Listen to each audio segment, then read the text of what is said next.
ऐसे ब्रज में हमारा जन्म हो गया, ये अपने पुरुषार्थ से संभव नहीं था, ये आपकी कृपा से संभव। बहुत ध्यान से सुने, ब्रज में जन्म हो जाए ये सामान्य घटना नहीं है, ये सामान्य बात नहीं है। इसलिए ब्रज में जिनका जन्म हो चुका है उनके प्रति सदा आदर भाव बनाकर रखना चाहिए। वे भजन साधन करें तो न करें तो वो जैसे हों तैसे ठाकुर जी जाने, हमने ठेका नहीं ले रखा है, पर वे हमसे बहुत श्रेष्ठ हैं क्योंकि यहाँ की पवित्र रज में उनका जन्म हुआ है। इस भाव से ब्रजवासी का सदा आदर करना, जितना आदर करेंगे उतना अधिक श्री जी ठाकुर जी का लाड़ प्राप्त करेंगे, क्योंकि अति प्रिय मोही यहाँ के वासी। भगवान को धाम में प्रकट होने वाले, धाम में रहने वाले जीव अत्यंत प्रिय है। धाम वासियों के साथ विरोध नहीं करना। गोपियां कह रही हैं बड़ी कृपा है, आपने कृपा पूर्वक हमको यहां जन्म दिया है। एक बार अपने राम गिरिराज जी की परिक्रमा दे रहे थे, तो एक ब्रजवासी संत निम्बार्क संप्रदाय के वयोवृद्ध थे, वो भी परिक्रमा दे रहे थे। पूंछरी की बात मिल गए, हमने दंडोत उनकी महाराज बाबा दंडोत, राधे श्याम साथ साथ चलने लगे। महाराज जी की चर्चा हुई, भक्तमाली जी महाराज, अरे उनके शिष्य हो, बहुत अच्छी बात है। हम भी कुछ सुनाने लग गए, बाबा भी कुछ सुनाने लग गए, सत्संग होते हुए चलने लगे। तो उन संत ने, वयोवृद्ध संत ने एक कथा सुनाई, हमने पहली बार सुनी और किसी पोथी में नहीं पढ़ी, संत की सुनी हुई कथा सुना रहे हैं।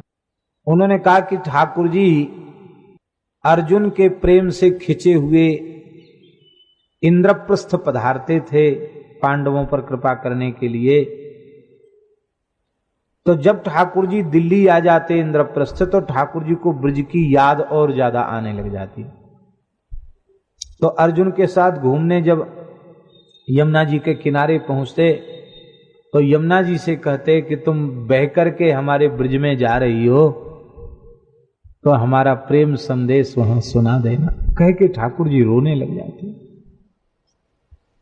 अर्जुन को बड़ा आश्चर्य होता, बोले महाराज सोने की द्वारिका है, वैकुंठ का ऐश्वर्य है, क्या कमी है जो आपको गांवड़े की याद आती है?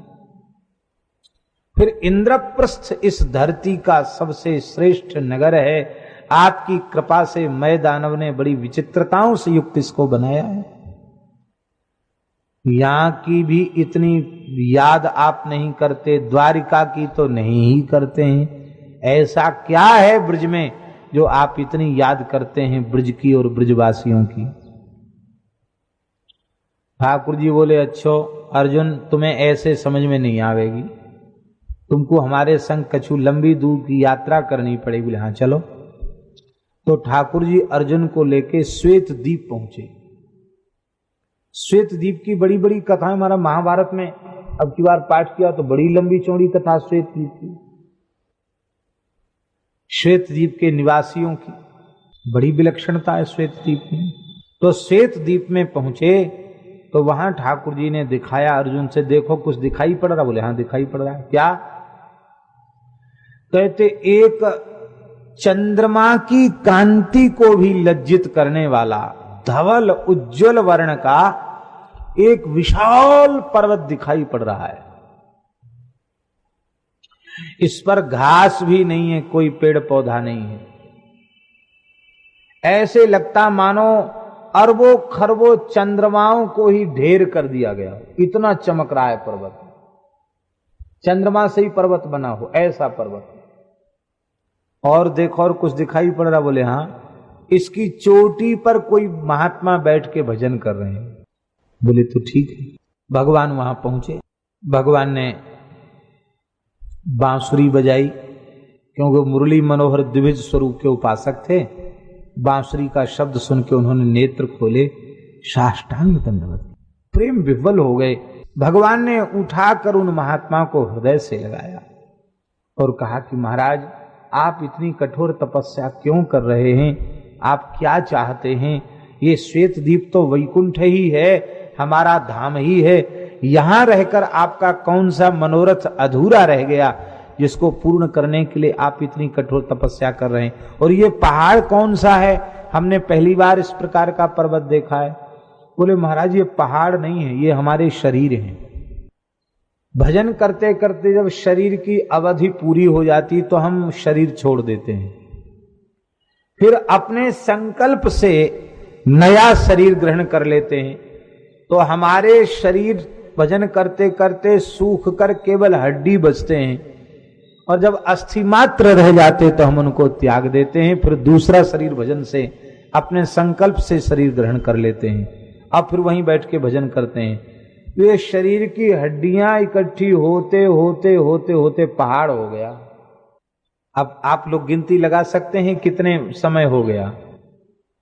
अरबों खरबों जन्म हो गए होंगे तब इतना ढेर बना होगा। कोई सीमा नहीं है, क्योंकि वहां प्रलय होता नहीं। तब कर रहे हैं, जन्म भजन कर रहे हैं, और ये विलक्षणता वहां दिखाई पड़ी। भगवान ने कहा ऐसा तपस्वी महात्मा तो हमने पहली बार देखा, हम बड़े प्रसन्न हैं, क्या चाहिए? तो वे महात्मा बोले हमको ब्रजवासी बना दो। क्या बोले? हमें ब्रजवासी बना दो, हमारा ब्रज में जन्म हो जाए, हम ब्रज में रहें, ये हम चाहते हैं। ठाकुर जी बोले हम अपना नित्य गोलोक तो तुम्हें प्रदान कर सकते हैं,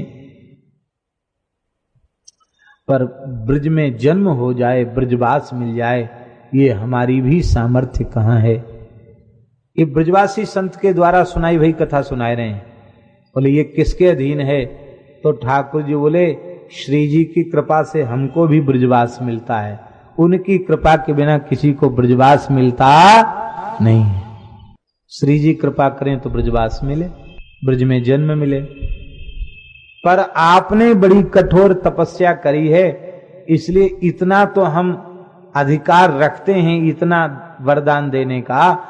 जब आपका विमान गोलोक जाएगा तो 3 दिन के लिए आपको वृंदावन का वास मिलेगा।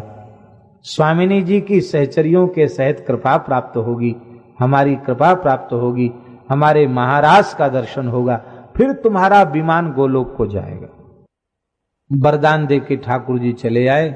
अर्जुन बोले अब हम भी दिल्ली छोड़ने वाले हैं, अब इंद्रप्रस्थ में नहीं रहेंगे, आप भी द्वारिका छोड़ो और हम भी इंद्रप्रस्थ छोड़ते हैं, हम लोग ब्रजवासी बनेंगे, वहीं रहेंगे।